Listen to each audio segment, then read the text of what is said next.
हरियाणा की जनता तय कर चुकी है अब की बार केजरीवाल।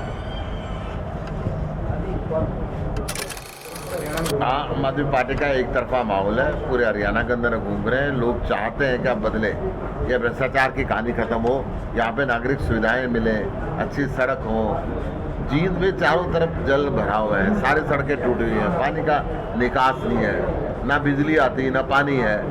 तो कैसे जिंदगी जीने पे पूरा पोल्यूशन, जब जींद पोल्यूशन के आंकड़ों में आता है तो जींद सबसे ऊपर आ जाता है। उसका कारण है कि सब कुछ टूटा हुआ है।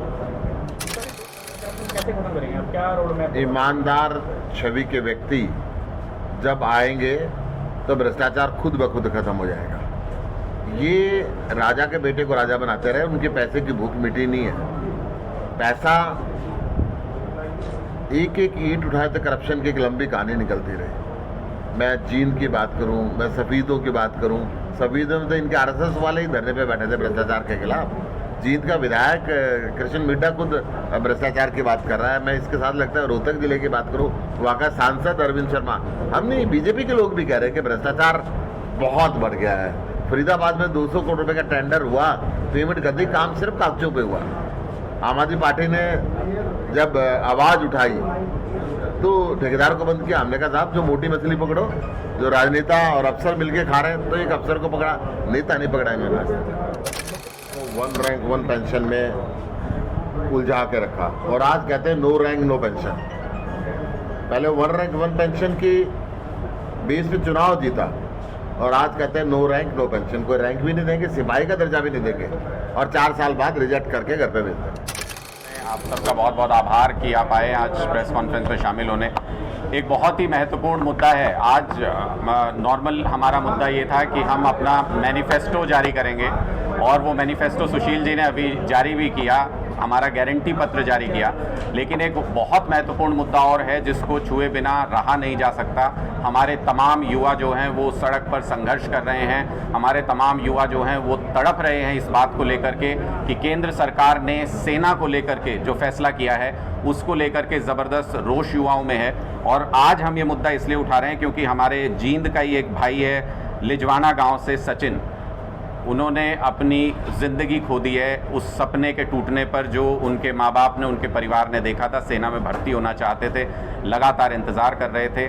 आज उन्होंने अपनी जीवन लीला समाप्त कर दी और उसका कारण ये रहा कि जो केंद्र सरकार की नकारात्मक पॉलिसी हैं सेना को लेकर के, सेना जैसे संवेदनशील मुद्दे पर जो केंद्र सरकार ने युवाओं के भविष्य के साथ मजाक किया है, आज उसका पुरजोर विरोध करने के लिए आम आदमी पार्टी ये प्रेस कॉन्फ्रेंस कर रही है और यहाँ पर हम उस नीति का पुरजोर विरोध करते हैं। हम तमाम उन युवाओं के साथ खड़े हैं जिनके साथ धोखा किया है केंद्र सरकार ने।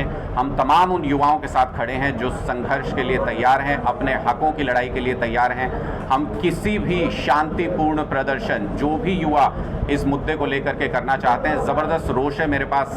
सुबह से लगातार हरियाणा से, राजस्थान से लगातार मेरे पास कॉल आ रहे हैं उन युवाओं के जो पिछले कई सालों से तैयारी कर रहे थे सेना में भर्ती होने के लिए, कि उनके साथ जो धोखा हुआ है, उनके साथ जो केंद्र सरकार ने दगा किया है, उसकी खिलाफत करना चाहते हैं। और हम लगातार उन तमाम युवाओं को यही कह रहे हैं कि संघर्ष का रास्ता ज़रूर चुनें, लेकिन शांति प्रिय तरीके से। तो जो भी शांति प्रिय तरीके से विरोध प्रदर्शन इस मुद्दे पर होगा, आम आदमी पार्टी पूरी तरह से उसके साथ खड़ी है। हम पुरजोर समर्थन करते हैं युवाओं की इस मांग का कि सेना जैसे संवेदनशील मुद्दे पर बिल्कुल केंद्र सरकार को रीथिंक करना चाहिए, विचार करना चाहिए अपनी इस योजना पर जो युवाओं के भविष्य के साथ खिलवाड़ करती है।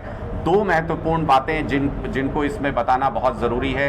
एक ये कि हमारे यहाँ पर सेना में भर्ती होना, खासकर हरियाणा में, राजस्थान में, नॉर्थ इंडिया में, बिहार के युवाओं में, जो तमाम देश के अलग अलग हिस्से हैं, वहाँ पर सेना कोई नौकरी नहीं है।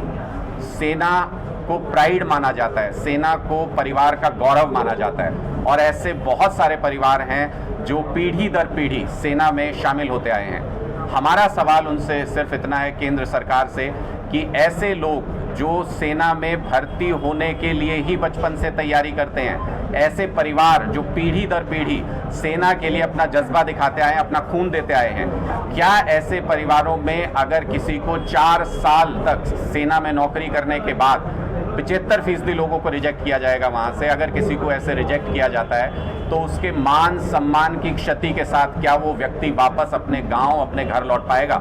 हमारा केंद्र सरकार से ये सवाल है, केंद्र सरकार को ये जवाब देना चाहिए। क्या भाजपा ऐसे संवेदनशील मुद्दे के प्रति गंभीर नहीं है?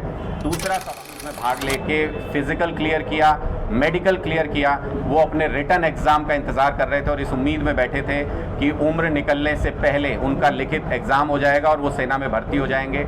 उन तमाम भर्तियों को अधर में लटका दिया गया, उनको रद्द कर दिया गया है।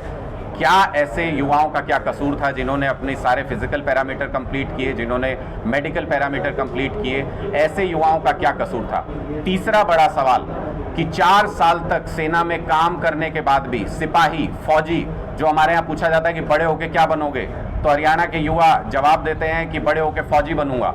4 साल तक सेना में काम करने के बाद भी फौजी का, सिपाही का दर्जा अगर नहीं मिलेगा और वो युवा रिजेक्ट होकर के वापस लौटेगा तो देशभक्ति और जिस देशभक्ति के साथ हम सेना में शामिल होते हैं उसकी भावनाओं पर क्या असर पड़ेगा, इसका सवाल मोदी जी और केंद्र सरकार को देना चाहिए। ये तमाम वो सवाल हैं जिनसे आज हमारा युवा जूझ रहा है। ये तमाम वो सवाल हैं जिनको लेकर के जो तमाम युवा हैं वो सड़कों पर अपनी आवाज़ बुलंद करने की कोशिश कर रहे हैं। आम आदमी पार्टी ऐसे किसी भी संघर्ष का समर्थन करती है जो शांतिपूर्ण तरीके से किया जाए और जो गलत नीतियों के खिलाफ सरकार के किया जाए।